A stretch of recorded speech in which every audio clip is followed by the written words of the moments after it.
Hello friends, today I'm going to read Miss Brooks Loves Books and I Don't by Barbara Botner, illustrated by Michael Emberley. Miss Brooks is our librarian. She loves books a lot.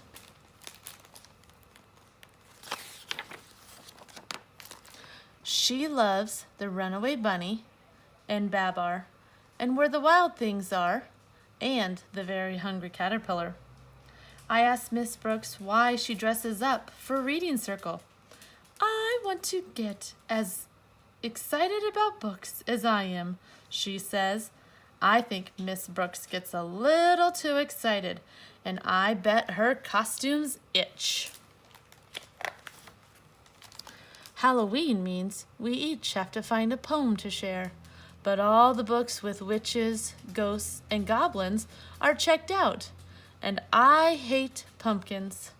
So I make up a Halloween poem of my own. Eek! A freak! The class looks at me funny. Miss Brooks says, well, it's a start.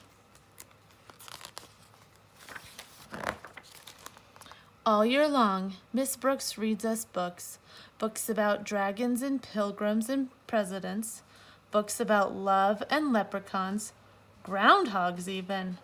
It's vexing. Then, in May, Miss Brooks tells us about something truly terrifying. Book Week! You each need to pick a favorite story to share with the class. I want you to wear a costume and tell us all about it.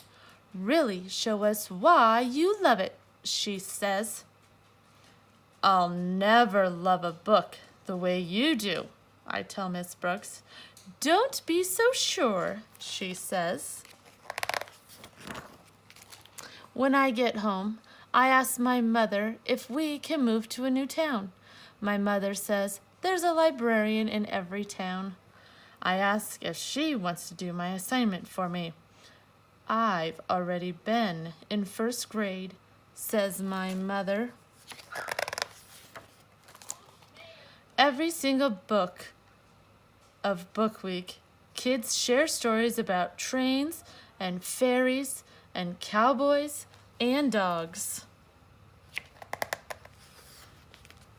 When Miss Brooks asks me what I think, I say, too flowery, too furry, too clickety, too yippity. So, Miss Brooks fills my bag with more books for me to read with my mom. But I don't like any of them. They're too kissy, too pink, and too silly, I tell my mother.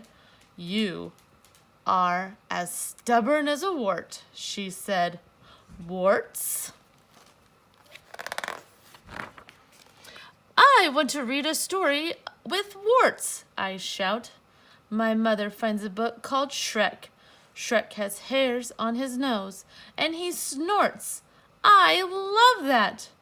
Can you read it again? I ask. I love this book. I have to practice the words over and over, but my mother helps.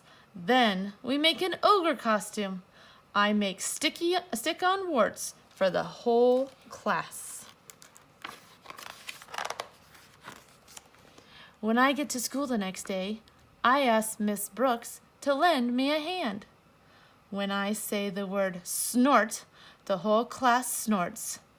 I explain why a stubborn, smelly, snorty ogre searching for a revolting bride makes me laugh. Miss Brooks says she's glad I found a book to love.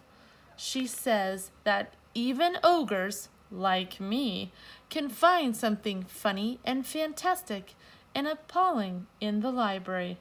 And that is the slimy truth. The end.